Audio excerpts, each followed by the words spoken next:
Hi guys, welcome back to my channel Elevate with Ellecia, where I do talk to you about everything personal and career success the biblical way. And of course, guys, if you need encouragement at any point, the beginning of the year, the middle of the year, the end of the year, this is the place that you go, right? Because this is where we talk about the manifestation of your God-given purpose, because purpose is just non-negotiable. Okay. Now, guys, just a little bit about Ellecia. I am an award-winning author and entrepreneur. I'm a transformational speaker and coach, and I'm also into sales and customer service training and personal training and development. It's all about personal development, guys. Like in this season, I am well, let's say all the time, Ellecia is all about personal development. I believe in growth. Like we ought to be growing year over year. And in this video, guys, I want to talk to us today about how we can maintain momentum during the year. And this is actually a question that I recently got. Ellecia, how do you really stay motivated? How do you stay invigorated and energized? So sure, we can understand, right? Like the beginning of the year, you have all of these nice New Year resolutions. You're going to lose weight. You're going to eat healthy. You're going to do all of these nice things only to get to March, April, and you're like, what's the goal again? Or you're trying to even find where you wrote down the goal, right? Because you would have lost that energy. And I don't want to talk about the cliche things, oh, set the goal and get accountability to partners and all of these nice things. While those are important, guys, I really want to talk to us about three main things. And these three main things that I'm going to talk to you about are really things that will really keep us in line. It will really keep us in tune, and it will really keep us focused on that goal that you would have set at the beginning of the year. So maintaining momentum is really about, okay, I have this goal that I want to achieve and I want to see it through to the end, right? Like many a times, and I am very, very guilty of this. Many a times we start the thing, but we don't have the concentration, the high level of focusedness, the energy to see through the end. And we find ourselves having a whole lot of little things started, but they have not been completed. And that is where you have a challenge. So I'm going to help you with that. Okay. So the first thing that you want to do, or one of the strategies that you want to practice, mindfulness, guys. And I know it's a regularly used term, but I find that it has helped me this year a lot. Remaining present. That's what mindfulness means. It means remaining present, and it means remaining focused on the task at hand. It means that you're taking it one day at a time. And it also means that you are taking in the small steps that you are making. You are conscious of those small steps that you're making in order to get to the end result. You see, many a times for us as ambitious persons like myself and really aggressive persons when it comes down to the manifestation of dreams and goals, is that we're looking at the thing too vast, right? We need to sit down, have this main goal that we want. So for example, you want a house this year, right? Or you wanted a house towards the beginning of the year. What are some of the small steps that you need to take in order to manifest that house?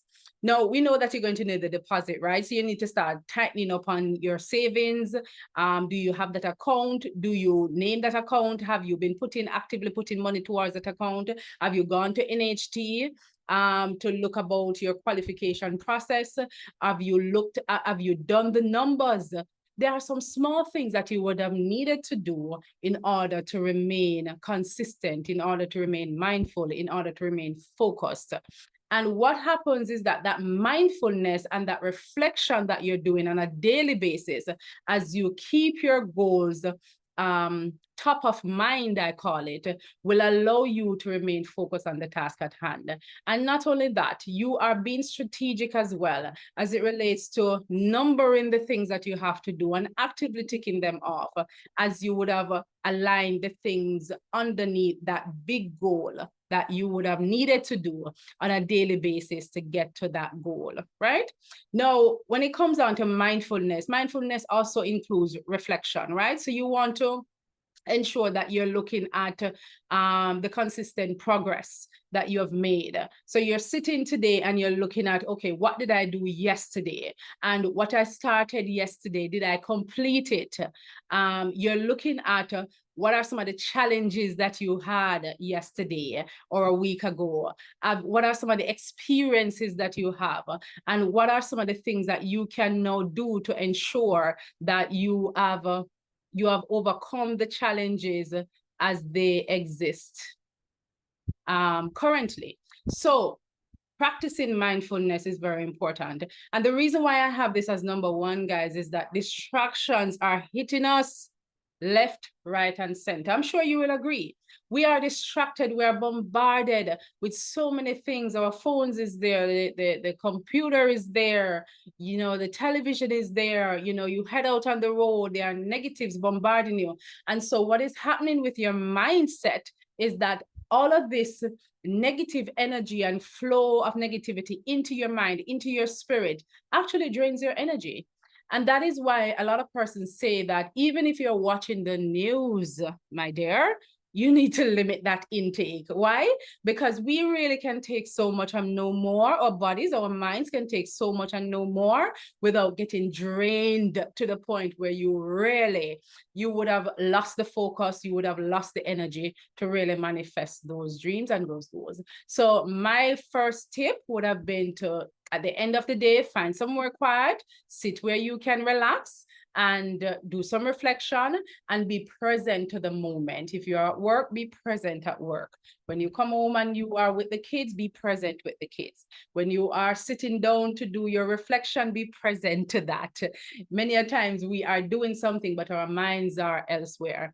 And once you would have written down that goal, be present to that goal and follow up with yourself when it comes on to the manifestation of it. So mindfulness and reflection would have been my number one. The number two strategy, guys, would have been to embrace strategic breaks and rest. No, guys, look here. We know that this is important, right? Like, we see the goal as something that we want to manifest as soon as possible, right? We see the goal as something that has a timeline to it. And while it's important to have that timeline, it does not necessarily work out in terms of what we would have set. You have to give yourself some grace, right? I was sharing with a friend just recently that there was a time in my life where I would have just sat up late hours during the night, 5 days a week, sometimes 7 days a week, in order to get the thing done because I'm aggressive like that. But one thing that I realized over time is the significance of rest. And I don't know if you can see my book there in the background, but I wrote a book recently in 2023 called Stop Chasing, Start Living: Your Mind, Body, and Spirit Self-Care Transformation Guide. Now, guys, what this book is about is that it's telling you that you have to take care of, invest in, and empower yourself first. Why? Because you cannot pour from an empty cup. And it's the same thing when it comes on to your goals. While your goals are important, it's important to take strategic, and I did not just say breaks and rest, strategic breaks and rest. And so even in the beginning of the year, when you're setting those goals, in the beginning of the year, when you are looking at, okay, I want this goal to manifest by a certain time, by mid-year, by end of year, within a 2-year, 5-year, whatever the term is, you have to strategically include, okay, at what point am I going to take a break, right? Do I need to go on a vacation with my family? Do I need to go on a vacation with myself? Are you going to take weekly breaks where you just go out and have your CEO lunches with yourself, where you can really practice that mindfulness that I spoke of earlier in number one as the number one strategy? You have to schedule that. And then when you do that, guys, and get back to work, I can tell you, you will be supernaturally recharged and rejuvenated. right? So it really speaks to what are some of the hobbies that I have, you know, where are some of the places that I like to go and spend time with, you know, what vacation can I take with my family and friends? And this really enhances your productivity when you would have broken that fast-paced motion that you're in. And believe me, guys, your body will tell you. Your body will tell you when you are fully burnt out. So don't wait until you are fully burnt out before you take that break, because we don't want to live a reactive life. We want to live a proactive life, right? And I encourage you to get this book. It's on Amazon. You can order it in anywhere you are in the world. If you're in Jamaica, there are local bookstores, or the information is going to be in the description below as to how you can get it, guys. It's so very important that we remind ourselves. It's not that we don't know, but we need to remind ourselves of the significance of taking those strategic breaks. Now, number one was mindfulness. Number two is strategic breaks and rest. And number three is to seek feedback and continuous improvement, right? Seek feedback and continuous improvement. Now, this is something that we don't like, right? We always want to hear how nice and well we are doing. But if we should really seek that feedback from your mentors, your peers, any experts in the field that you're friends with, and you say, look at my work, you know, when you look at my work, what do you see? What area would you recommend that I improve in? We don't like suggestions of improvement. We don't like criticisms. And for me, guys, because I'm in personal development, I am not afraid. My friends will tell you, those who are close to me, where their opinions really do matter, I will ask for feedback. And I want it to be honest. I really don't go with yes persons. If you have a bunch of yes people in your life all the time, that's just telling you, yes, that makes sense, or yes, do that. As soon as you say it, before it can fully come out of your mouth, they're agreeing. No, that's not the type of, you're not going to grow like that, right? And so you want honest feedback. You don't want anybody that's going to tear you down now. But you want persons who can provide you, persons that you trust, where when they give you that feedback, you can say, you know, after you do your own self-examination, you can say, yes, I can see where that actually makes sense. And I probably need to do some work in that area. But like I said, guys, it has to be with trusted persons. Now, the feedback, guys, is going to open your eyes. It's going to give you more insight and foresight. It's going to allow even your perspective to change, because sometimes we're living in a paradigm. And when I do this, I mean in a box, right?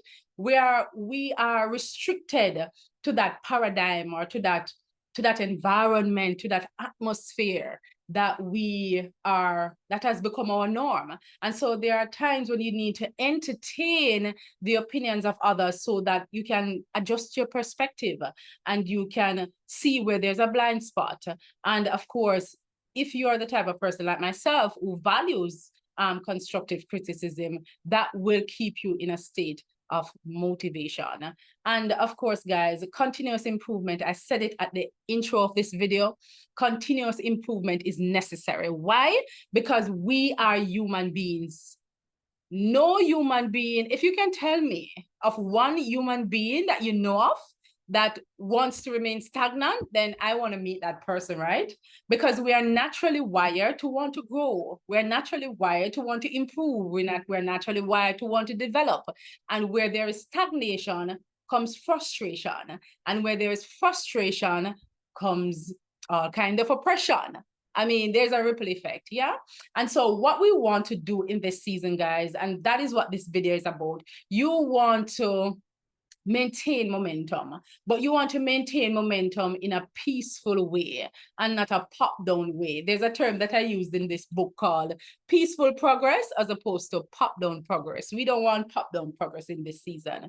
We want to build momentum and maintain it by practicing mindfulness, being strategic with our breaks and our rest, and we want to seek the opinion of others, guys, so that we can maintain that growth and that development. And I can guarantee, guys, if you really implement these, I tell you, they have helped me. I'm very authentic when it comes on to sharing advice and opinions, and these have really helped me this year. We are pretty much in the middle of the year, so at whatever point you're watching this, at whatever point you're implementing, it could be the beginning, the middle, or the end of the year. If you practice these, guys, you will sure maintain momentum. And that is what this channel is about, right? Maintaining momentum, ensuring that we are manifesting our purpose, ensuring that we are consistently in that space where we are motivated and engaged, so that we can remain manifesting that God-given purpose. Guys, if you like this video, give it a thumbs up, share it, subscribe, and do all of those nice things, right? Guys, thank you so much for joining me in this video, and I'm looking forward to seeing you in the next one.